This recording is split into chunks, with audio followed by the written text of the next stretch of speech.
जो एक खतरनाक तेंदुए को पकड़ने के मिशन पर पहुंची है।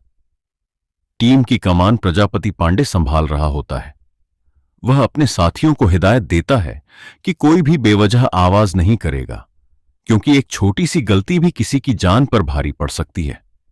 जैसे ही तेंदुआ छलांग लगाता है, प्रजापति सही समय पर जाल फेंककर उसे काबू में कर लेता है और पूरा ऑपरेशन सफल हो जाता है। मिशन सफलतापूर्वक पूरा करने के बाद प्रजापति पांडे वहां से जाने लगता है। तभी उसकी साथी नीलोफर मजाकिया अंदाज में कहती है, 2 बूंद जिंदगी की दे दी हैं पांडे जी, अब ये उठेगा नहीं। नीलोफर की बात सुनकर प्रजापति मुस्कुराते हुए कहता है, सो क्यूट। दोनों के बीच की ये हल्की फुल्की नोक-झोंक उनके दोस्ताना रिश्ते और शानदार बॉन्डिंग की झलक दिखा देती है। प्रजापति आगे बढ़ता है तो एक रिपोर्टर उसे घेर लेती है। इस पर प्रजापति करारा जवाब देते हुए कहता है, जानवर हमारे इलाके में नहीं आ रहे, हम उनके जंगलों पर कब्जा कर रहे हैं।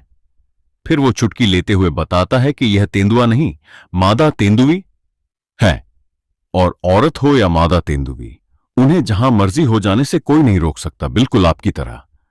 दरवाजा खुलता है और उसकी नजर जैसे ही अपनी बीवी पर पड़ती है, वो हक्का बक्का रह जाता है, क्योंकि सामने कोई और नहीं, वही रिपोर्टर खड़ी थी जो जंगल में उसका इंटरव्यू ले रही थी। बीवी को देखते ही प्रजापति मन ही मन बोलता है, जंगल से तो जैसे तैसे जान बचाकर भाग आया, पर यहां आकर पता चला कि असली खतरा तो घर के अंदर ही बैठा है। प्रजापति जैसे ही अंदर कदम रखता है, उसकी बीवी तुरंत उसका रास्ता रोक लेती है और ताना मारती। कैमरे और नीलोफर के सामने तो बड्डी बकैती पेल रहे थे, भूल गए थे क्या कि लौटकर घर ही आना है। प्रजापति भी कहां कम था, इस जानवर की इतनी हिम्मत कहां कि अपना पिंजरा ही भूल जाए। इस पर बीवी मुस्कुराते हुए बड़े ही प्यार से उसका गला दबाती है और कहती है, अच्छा तो तुम्हें ये घर पिंजरा लगता है। प्रजापति तुरंत पीछे से अपनी बीवी को बाहों में भर लेता है। पतियों का सिस्टम भी कमाल का है। तुमने मुझे जानवर कहा तो ठीक, लेकिन मैंने घर को पिंजरा क्या बोला, तुमने तुरंत पकड़ लिया। इतना कहकर वो प्यार से बीवी के गाल पर किस कर लेता है और उसकी बीवी झूठे गुस्से में चिल्ला उठती है,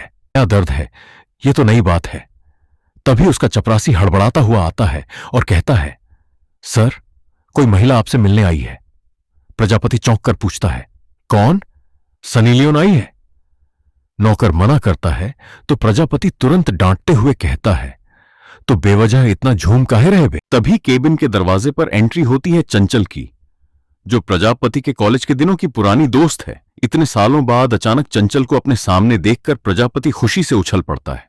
कौन है वो आदमी जिसने तुम्हें प्रेग्नेंट कर दिया? चंचल तुरंत आंसू पोंछते हुए चिल्लाती है, पगला गए हो क्या? मुझे किसी ने प्रेग्नेंट नहीं किया है। तुम वन विभाग के अफसर हो या स्त्री रोग विशेषज्ञ, गायनिकोलॉजिस्ट। तभी केबिन में हाथ में रिपोर्ट लिए नीलोफर की एंट्री होती। केबिन खाली देखकर नीलोफर झल्लाती है, अरे पांडे जी कहां गायब हो गए? तभी चपरासी नीलोफर को खबर देता है, मैडम साहब तो अपनी किसी महिला दोस्त के साथ बाहर गए हैं। ये सुनते ही नीलोफर, तभी प्रजापति के दिमाग की बत्ती जलती है। वो कहता है, ए चंचल, पता है वो वेटर भूतनी का तुम्हें क्या कह के गया? चंचल छिड़कर बोलती है, हाँ फुल ऑर्डर पर 20% ऑफ। प्रजापति तुरंत टोकता है, कचौरी खाने आई हो क्या प्रयागराज? चंचल कहती है, नहीं। प्रजापति फिर समझाता है, वो तुम्हें भाभी जी कह के गया है। पता है क्यों? बस इसीलिए क्योंकि मेरा हाथ तुम्हारे हाथ पर रखा